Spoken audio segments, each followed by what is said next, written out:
ಪಶ್ಚಿಮ ಘಟ್ಟ ಪ್ರದೇಶದ ಮಳೆಗೆ ರಕ್ಕಸಕೊಪ್ಪ ಜಲಾಶಯ ಭರ್ತಿಯಾಗಿದೆ.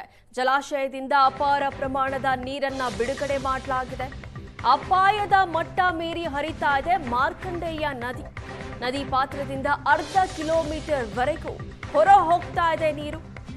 ಕಡೋಲಿ ಅಂಬೇವಾಡಿ ಭಾಗದ ಸಾವಿರಾರು ಎಕರೆ ಜಮೀನು ಜಲಾವೃತ ಆಗಿದೆ.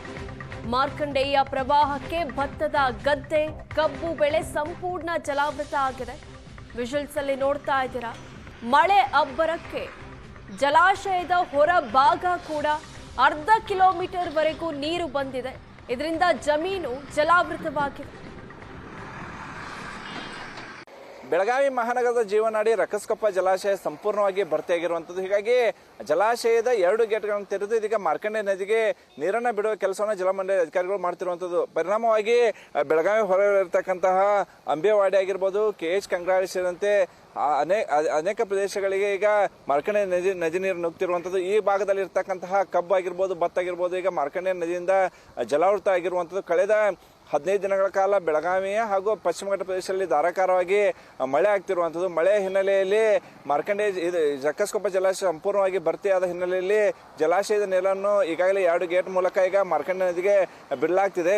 ಬಿಡುತ್ತಿರುವ ಪರಿಣಾಮವಾಗಿ KH ಕಂಗ್ರಾಳಿ ಆಗಿರ್ಬೋದು, ಕಡೋಲಿ ಮಾರ್ಗದಲ್ಲಿ ಇರ್ತಕ್ಕಂತಹ ಎಲ್ಲ ಸುತ್ತಮುತ್ತಲಿನ ಗ್ರಾಮಗಳಲ್ಲಿ ಸಾವಿರಾರು ಎಕರೆ ಕಬ್ಬು ಆಗಿರ್ಬೋದು, ಭತ್ತ ಸೇರಿದಂತೆ ಇನ್ನಿತರ ಮೆಕ್ಕೆಜೋಳ ಸೇರಿದಂತೆ ಇನ್ನಿತರ ತರಕಾರಿ ಬೆಳೆಗಳು ಕೂಡ ಈಗ ನೀರಿಗೆ ಆಹುತಿಯಾಗಿರುವಂಥದ್ದು. ಅದ್ರ ಜೊತೆಗೇ ಕಳೆದ ಜೂನ್ನಲ್ಲಿ ಮಳೆ ಆಗಬೇಕಿತ್ತು, ಆದರೆ ಜುಲೈನಲ್ಲಿ ಮಳೆ ಆರಂಭವಾಗಿ ನಂತರ ಮತ್ತೆ 15 ದಿನಗಳ ಕಾಲ ವಿರಾಮವನ್ನು ತೆಗೆದುಕೊಂಡಿತ್ತು. ಈಗ ಕಳೆದ 15 ದಿನಗಳಿಂದ ನಿರಂತರವಾಗಿ ಮಳೆ ಆಗ್ತಿರೋ ಹಿನ್ನೆಲೆಯಲ್ಲಿ ಸಾಕಷ್ಟು ಪ್ರಮಾಣದಲ್ಲಿ ನೀರು ಕೂಡ ಹರಿದು ಬರ್ತಿರುವ ದೃಶ್ಯದಲ್ಲಿ ಕೂಡ ನೋಡ್ತಿರುವಂಥದ್ದು. ಈ ಒಂದು ನದಿಯ ಮಾರ್ಗ ಏನಿದೆ 1.5 ಕಿಲೋಮೀಟರ್ಗೂ ಬೇರೆ ಜಾಗದಲ್ಲಿ ನದಿ ಹರಿತಿರುವ ಹಿನ್ನೆಲೆಯಲ್ಲಿ ಸುತ್ತಮುತ್ತಲಿನ ಪ್ರದೇಶಗಳಲ್ಲಿರ್ತಕ್ಕಂತಹ ಕಬ್ಬು ಆಗಿರ್ಬೋದು, ಭತ್ತ ಸೇರಿದಂತೆ ಇನ್ನಿತರ ಬೆಳೆಗಳು ಕೂಡ ಈಗ ಸಾಕಷ್ಟು ಹಾನಿಯಾಗಿರುವಂಥದ್ದು. ಕಳೆದ 15 ದಿನಗಳಿಂದ ನೀರಲ್ಲೇ ಬೆಳೆ ನಿಂತಿರುವ ಕಾರಣಕ್ಕಾಗಿ ಈ ಭಾಗದ ರೈತರು ಬೆಳೆಯನ್ನ ಕಳೆದುಕೊಳ್ಳಬೇಕಾದಂತ ಪರಿಸ್ಥಿತಿ ಆತಂಕದಲ್ಲೂ ಕೂಡ ಇರುವಂಥದ್ದು. ಯಾಕಂತಂದ್ರೆ 15 ದಿನಗಳಿಂದ ನೀರಲ್ಲೇ ನಿಂತಿರೋ ಹಿನ್ನೆಲೆಯಲ್ಲಿ ಬೆಳೆಗಳೆಲ್ಲವೂ ಕೊಳೆಯುವ ಆತಂಕ ಇರುವಂಥದ್ದು. ಈ ಕಾರಣಕ್ಕೆ ಲಕ್ಷಾಂತರ ರೂಪಾಯಿ ಖರ್ಚು ಮಾಡಿ ಕಬ್ಬು ಸೇರಿದಂತೆ ಇನ್ನಿತರ ಬೆಳೆಗಳನ್ನ ಈ ಭಾಗದ ರೈತರು ಬೆಳೀತಿರುವಂಥದ್ದು. ಹೀಗಾಗಿ ಏಕಾಏಕಿ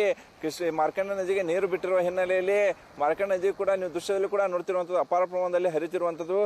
ಹೀಗಾಗಿ ಈ ರಕ್ಕಸಕೊಪ್ಪ ಜಲಾಶಯ ಭರ್ತಿಯಾದ ಹಿನ್ನೆಲೆಯಲ್ಲಿ ಮಾರ್ಕಂಡೇಯ ನದಿಗೆ ಅಧಿಕ ಪ್ರಮಾಣದಲ್ಲಿ ನೀರು ಬರ್ತಿರುವ ಹಿನ್ನೆಲೆಯಲ್ಲಿ ಸಾಕಷ್ಟು ಈ ಭಾಗದಲ್ಲಿ ಈಗ ಏನು ಆತಂಕದ ವಾತಾವರಣ ಕೂಡ ನಿರ್ಮಾಣವಾಗಿರುವಂಥದ್ದು. ಮಹಾನಗರಕ್ಕೆ ಕುಡಿಯುವ ನೀರಿನ ಆತಂಕ ಇತ್ತು.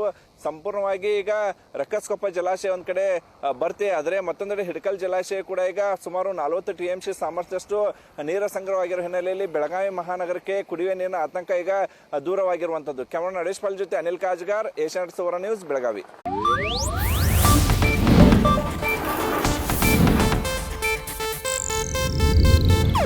ಇದು ಏಷ್ಯಾನೆಟ್ ನ್ಯೂಸ್ ನೆಟ್ವರ್ಕ್ ಪ್ರಸ್ತುತಿ.